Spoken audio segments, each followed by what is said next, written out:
Assalamualaikum, salam sejahtera untuk kita semua. Om Swastiastu, Namo Buddhaya, Rahayu Rahayu, salam kebajikan. Salam, semoga semua makhluk berbahagia. Salam Pancasila merdeka. Bismillah, alhamdulillah, salatu wassalamu ala rasulillah wa ala alihi wa la hawla wa la quwwata illa billah, amma ba'du. Subhanaka la ilma lana illa ma 'allamtana innaka antal alimul hakim. La hawla wa la quwwata illa billahil aliyyil azim al-azizul hakim. Allahumma alhimni rasydi wa anghidni min syarri nafsi. Di dalam diskursus fakta mengenai batalnya nasab para Habib Ba'alawi dari Yaman dengan berbagai macam pelengkap data sejarah dan yang lainnya, atau fakta batalnya nasab para Habib dari Yaman tersambung kepada Rasulullah, tentu saja banyak orang berkepentingan dan banyak orang yang menjadi penumpang gelap gitu lah.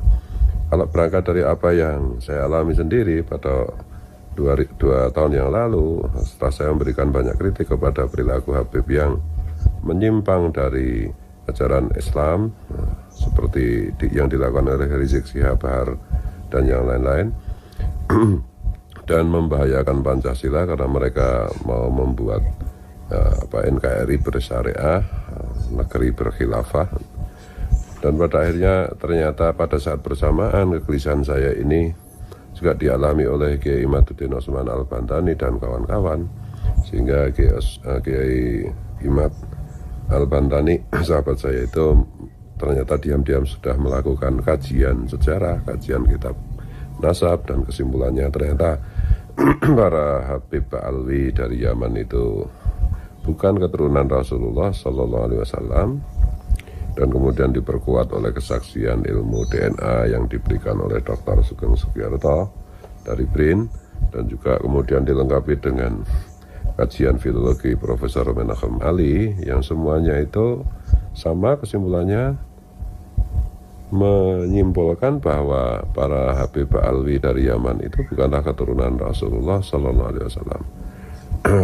Dan tentu motif kami, orang-orang yang mempunyai kegelisahan yang sama mengenai pentingnya menjaga Pancasila, karena dengan menjaga Pancasila sekaligus juga menjaga Bhinneka Tunggal Ika, itu artinya kita sedang menjaga bangsa dan negara kita di masa-masa yang akan datang gitu. Nah, jadi concern kami di situ. Jadi bukan sekedar nasab Habib itu palsu atau tidak palsu, tetapi kepalsuan nasab Habib Ba'alawi dari Yaman ini kita ungkap karena mereka menggunakan klaim nasab mereka sebagai keturunan Rasulullah SAW itu untuk merusak Islam dan merusak bangsa dan negara gitu.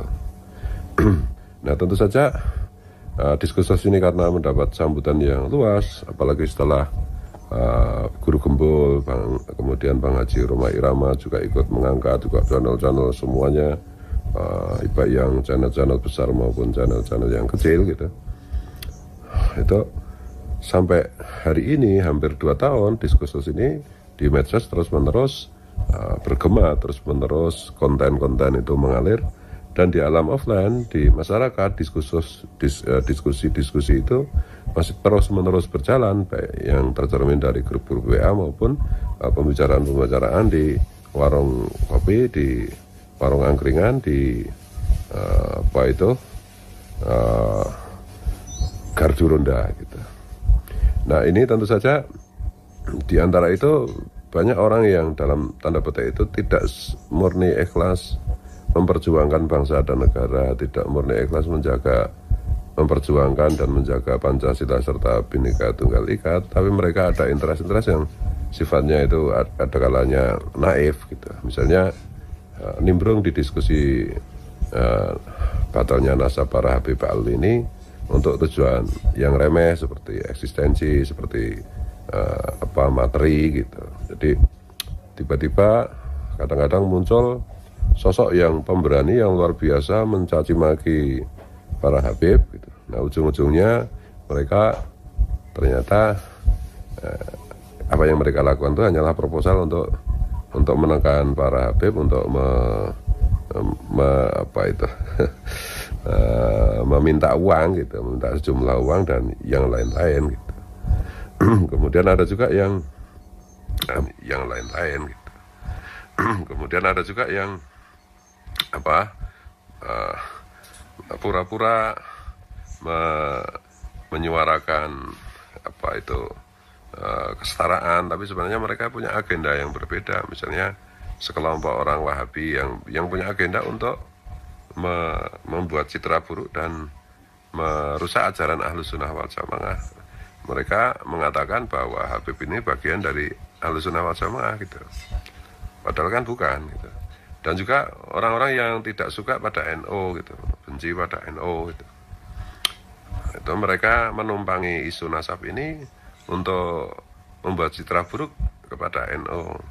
Dan konyolnya lagi, ada beberapa tokoh NU bahkan sekelas Rais Ngam itu pun dengan membabi buta itu membela kepalsuan nasab para Habib ini. Nah, ini menjadi pintu masuk atau celah para pembenci Nahdlatul Ulama untuk menyerang NU dengan berdalih palsunya nasab para Habib ini. Dan juga orang-orang yang membenci tarekat gitu ya, karena para Habib ini juga merusak tarekat yang semestinya yang benar. Tarekatnya para ulama yang sudah masyhur seperti tarekatnya Syekh Abdul Qadir Al-Jilani dan yang lain-lain itu. Itu orang-orang yang benci tarekat itu juga ikut-ikutan nimbrung di isu nasab, isu batalnya nasab para Habib ini, bukan dalam rangka kesetaraan, menjaga Pancasila, menjaga Bhinneka Tunggal Ika, menjaga bangsa dan negara, tetapi karena semata-mata kebencian mereka kepada tarekat gitu. Nah, tentu saja masyarakat luas, karena saya selalu mengatakan bahwa masyarakat luas itulah sebenarnya alat Tuhan untuk menyampaikan, menegakkan kebenaran. Masyarakat luas tentu saja memahami mana orang-orang yang benar-benar concern, benar-benar serius memperjuangkan Pancasila dan Bhinneka Tunggal Ika. Dengan salah satu caranya adalah membongkar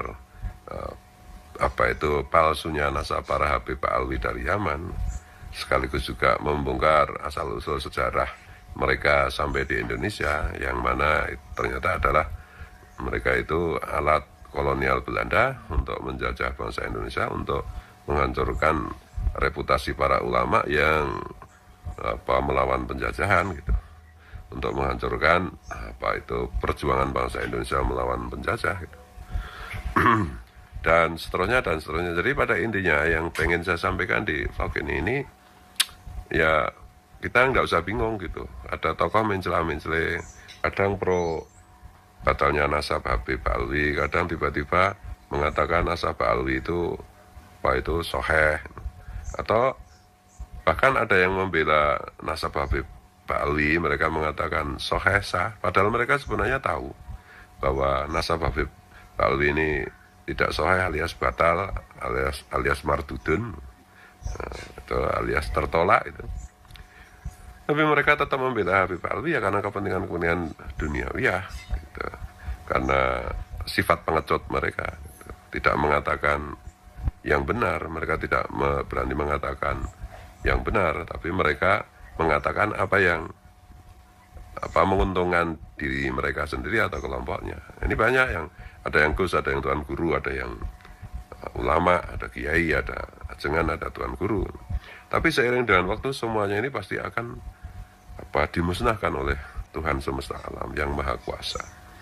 Nah, ini kebenaran itu ketika sudah datang, sudah didatangkan Tuhan, maka tidak bisa dibendung. Ibarat bola salju akan semakin membesar, harus kesadarannya bola saljunya itu kayak ibarat diumpamakan sebagai kesadaran publik, kesadaran